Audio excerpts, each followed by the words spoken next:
Hello again, everyone. Welcome to this week's episode of Leadership Synergized, where we introduce and meet outstanding individuals who have had great success. They've been there, done that, or they're in the midst of continuing to expand their talents and their skills while working to make a difference on behalf of all of us.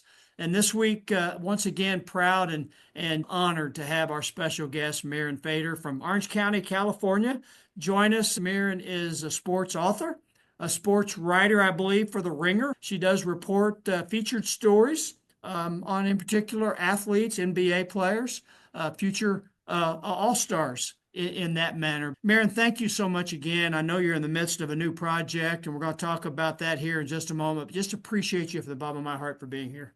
Oh, thank you so much for having me. Mirin, before we jump into your latest project, in last week's episode, you were talking about perfection and the focus on perfection.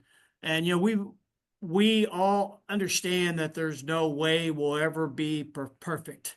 You know, for the faith-based, only one being has ever reached that level. But yet it reminded me of Pat Riley's comment around excellence when he defines excellence. And I'm just going to paraphrase it, because sometimes whether you think about perfection or you think about excellence, at least for me, it seems like something so far in the universe, all you can do is reach and all you grab is air. But when, I read or heard Pat Riley use the term that he describes excellence as basically one step forward every day. It's basically an improvement made. It doesn't have to be this unilateral thing that just becomes so big you can't even imagine it in that piece. And I would imagine, as an author and someone who has to be very goal driven for the career point you've reached, and I know there's much more ahead in that piece. Talk a little bit about how you look at and measure excellence from the author's perspective, or from Mirin's perspective as a lifelong learner. Yeah, I really came to a head with these questions when I started doing books because, of course, there's this ultimate success that every author wants to be a bestseller. And, I achieved that. But that label did not do anything for me when I was feeling insecure about my work. And it just goes to show you that you can get the accolades and be called successful and still doubt your abilities. And so success cannot, I realize, come from these labels, because if it doesn't get that label, was it not a good book? And it's like, of course not. Does every movie director who doesn't win Director of the Year have bad movies? No, it's like impossible to define success that way. So for me, I'm starting to look at it a bit differently, because I have to admit, like I was on that hamster wheel of labels and like, how can I be considered this? Or what do people think about me? Am I this? And now I'm just like, wait, I get paid to do what I love to do. And I'm so happy, even though perpetually stressed, but really happy doing it.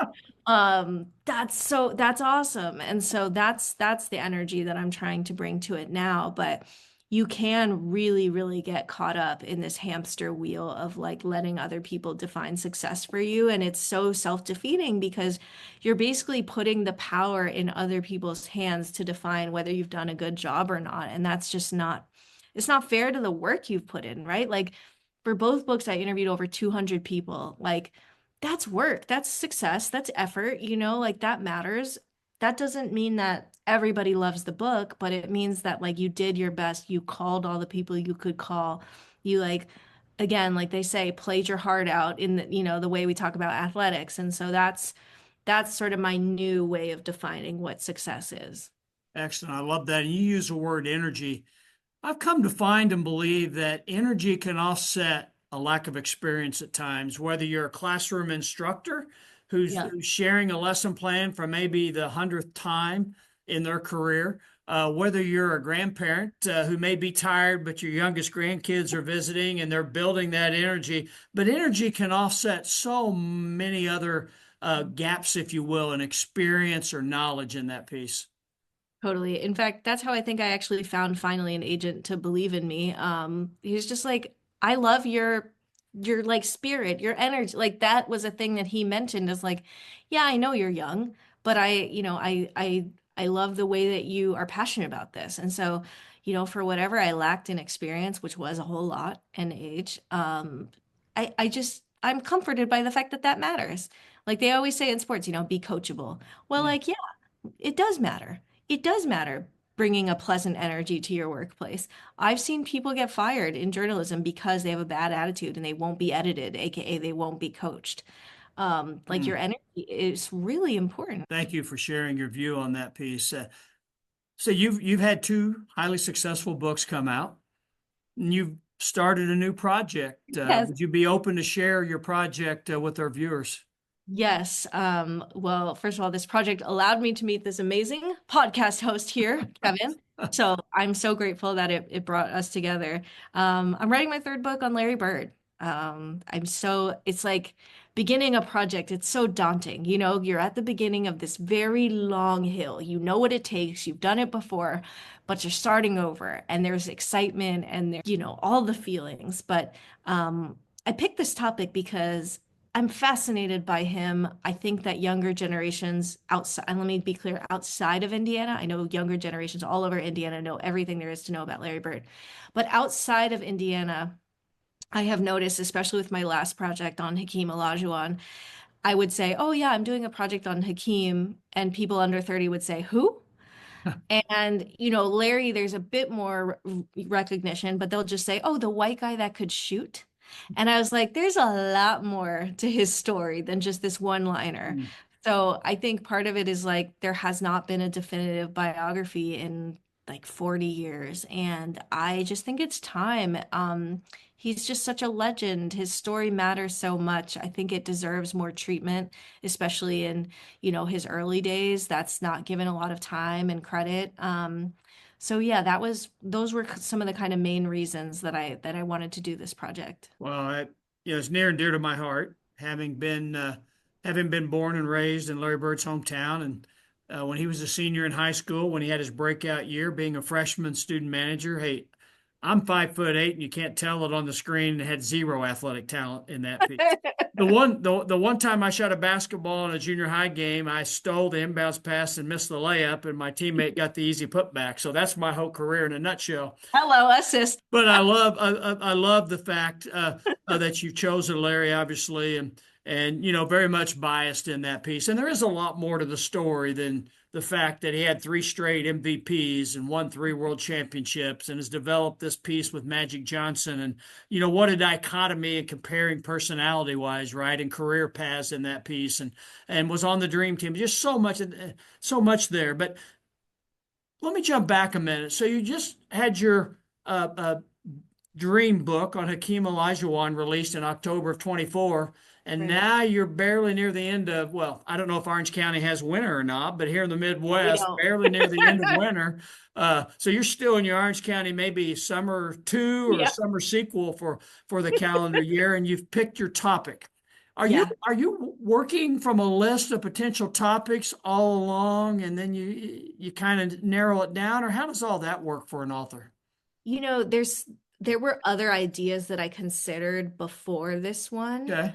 But you're mulling it around, you're thinking in your head, and it's very hard to know like what should my topic be, right? Hmm. How do I know if one will work out better than the other? How do Hmm. I know? And the thing is, you just don't. You just don't.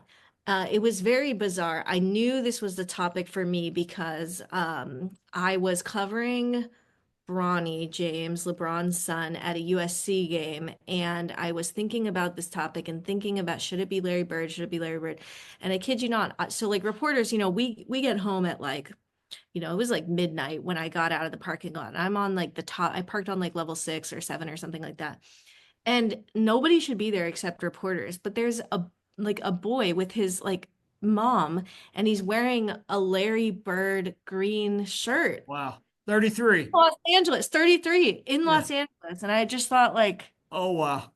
that's insane, Oh, right? Like wow. do I believe in stuff? I don't know what I believe like but at that moment I was like, no, this is like meant to be. Like that stuff doesn't just happen. Like especially in Los Angeles, like are you kidding? We don't like the Celtics over here, to put it mildly. And I just thought, wow, I have to do this project. What a story. It's so What a weird. story. So weird. Yeah, even Yeah.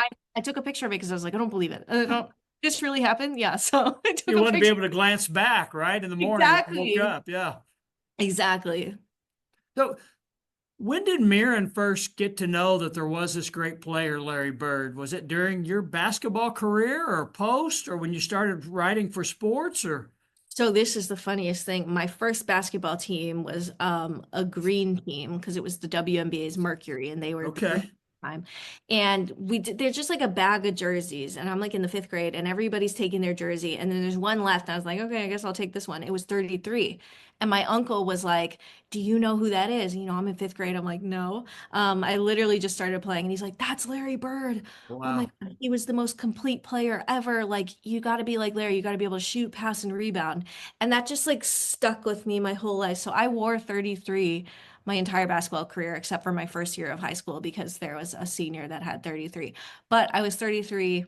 And it's just so weird because I was never a Celtics fan. I wasn't a diehard, late Larry fan. It's just like that one moment where my uncle said that, and my uncle is one of my closest, people to me. And so I just stuck with it. And Larry's just always been in my head. Like, yeah, you got to be a complete player like Larry Bird. And of course, throughout the years, I'm becoming like very obsessed with basketball. I'm watching the old games. I'm like, whoa, Larry, like, wow, Magic and Larry. So I think I had an appreciation for that era, but it wasn't until the Hakeem book where I really went back and was like deep in that era and studying it.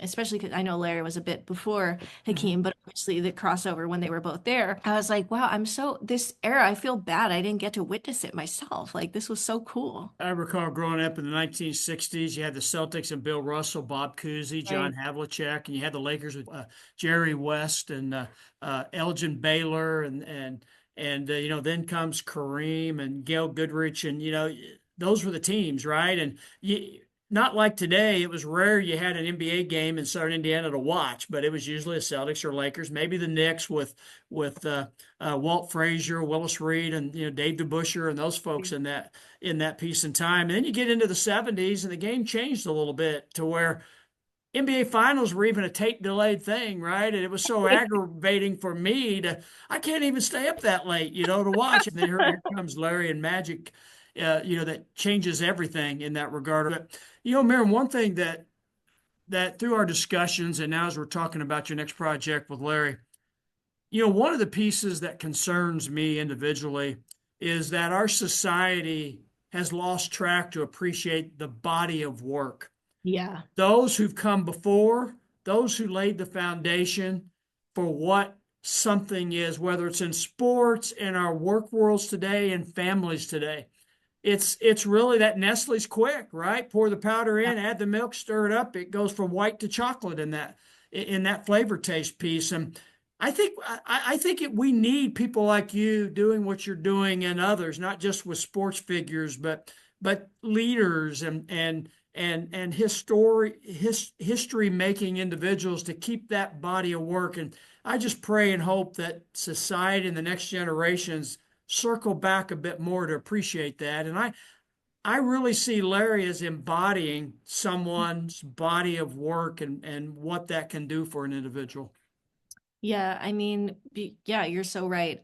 We're just in this like, what have you done for me lately Mm. society, and it's how is it that we live in a world where like if you're one of the best NBA players to ever do it, like Larry, the body of work, but you're not on TNT inside the Mm. NBA. You don't have a podcast like all these other new NBA players that we should forget about you. Like make it make sense, like Mm. your legacy should be your legacy. We should always look back. We should always appreciate history. You shouldn't have to like keep doing things now to stay relevant, to have people remember your story. I just think that's so sad. Basketball did not start in 2000.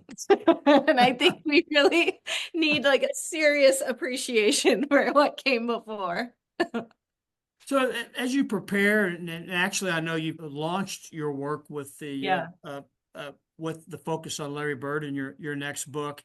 Do you lay out an outline or an agenda of how you're going to go about things, or do you just start talking and researching and gathering facts, data, looking at articles, and let it come together, and then begin to piece it? Yeah, I think I try to separate it into eras. So right Okay. now I'm still in the early eras.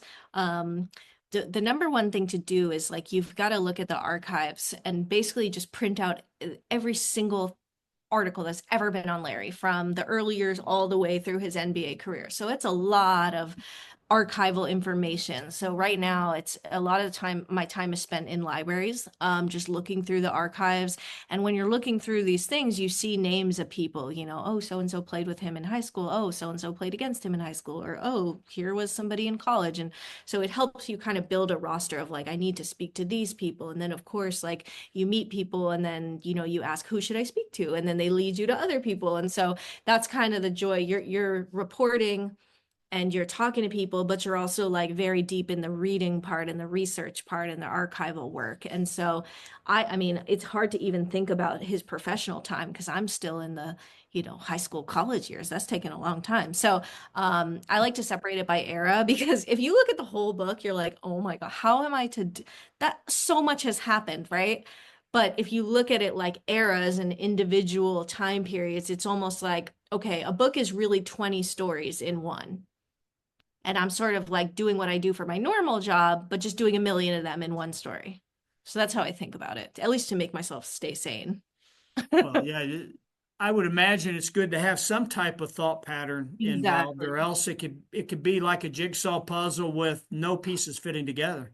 So overwhelming. Overwhelm is the number one thing that I think is hard about books. And so you've got to constantly, it's kind of like what you're saying about, Pat Riley, about what, it's a little bit each day, Yeah. excellent each day. What can I do today? Instead of thinking the whole thing, the championship, the end of the book. Yeah. Yeah, I know you recently visited Indiana, had a Yeah. chance to go to French Lick, West Baden, and Terre Haute. Talk a little bit about your experience. I can't imagine you've ever been to French Lick, West Baden prior to that event recently. Never, never. I had the best time. People were so nice to me. I through my Giannis book, I got to know Indiana native John McLaughlin, and he Oh said, yeah. yeah, and he said to me because he was the longtime Bucks broadcaster, and he said, you're gonna really like Indiana. Hoosiers are friendly. And people were just so nice to me. I think it was just so cool meeting all these people, from his childhood and who saw him play. And even just to kind of be like, reconstruct what French Lick was back then. Obviously, it's Mm. very different now than it was in the 70s. And spending time in the library there. I mean, it was such a important visit because again, you're reading things, but it's a different thing to have both your feet there, your senses there, talking to people, getting to know people. Like there's just no substitute for the in-person. And I think I could read as much as I wanted about French Lick and the economic realities of the time, all of that. But when you go there and you talk to people, or you're driving over ice, or you're seeing the deer come in the road, you're like, okay, this is a real thing. This is a real experience. Yeah, you get no respect from deer if they want to go from one side of the road to the other, by the way. It just boom, it just came out there, and I was like, oh my God, what if I killed a deer? But I didn't. I didn't. Thank God. So you don't see many of those in Orange County when you're traveling, No. I assume. No, this was a very new experience for me. Yeah. I stopped so suddenly and I was like, oh my God. I was like hyperventilating. I imagine you didn't know a car could stop like that, right?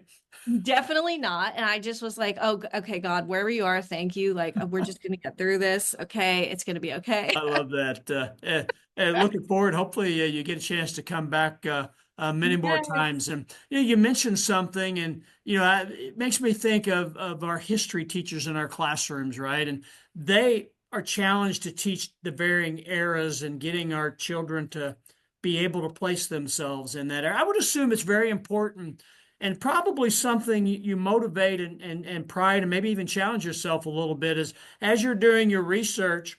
It's one thing here in 2025 to look at something, talk to someone, and take what they're saying and see it for face value. But trying to pick yourself up and put yourself back into 1974 when Larry was playing his senior year has to be something that an author to truly get their voice into what they're writing for that moment that stands out as a very important skill set.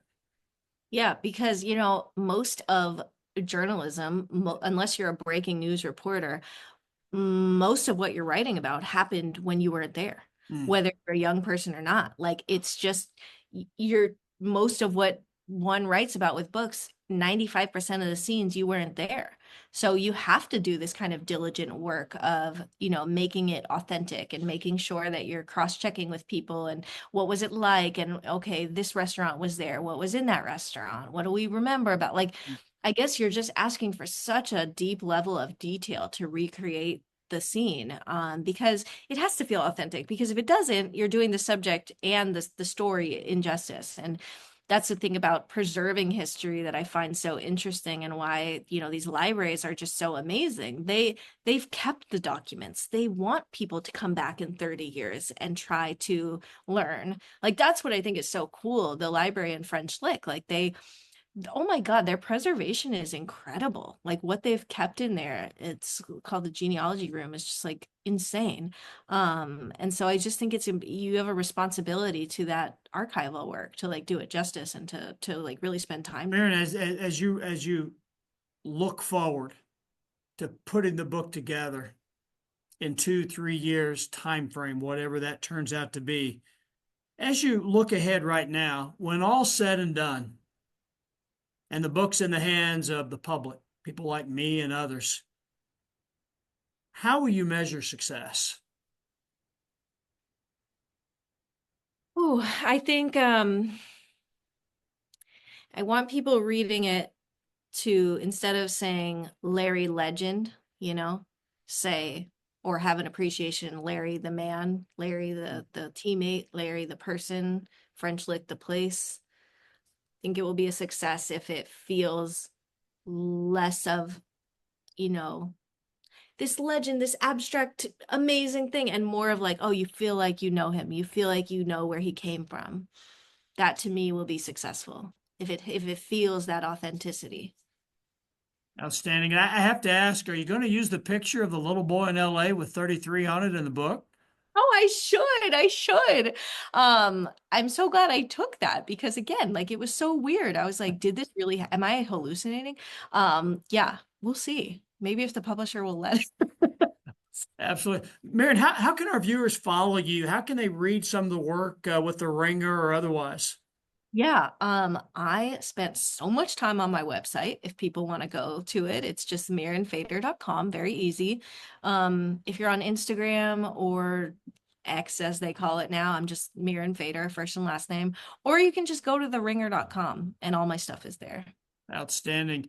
Anything you want to wrap up with, my friend? Any words of wisdom for anyone who may be early on starting out, either as a writer or as a leader?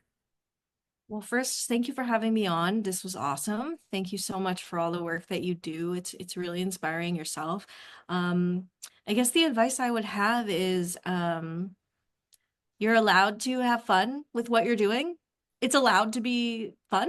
I think I learned my whole life of like, we've got to run suicides and be intense and train. And like, when I'm in French Lick and I'm just exploring, I'm like, wow, this is so cool. This is my job. So I think it's just like, you're allowed to have fun, go have fun doing what you love to do.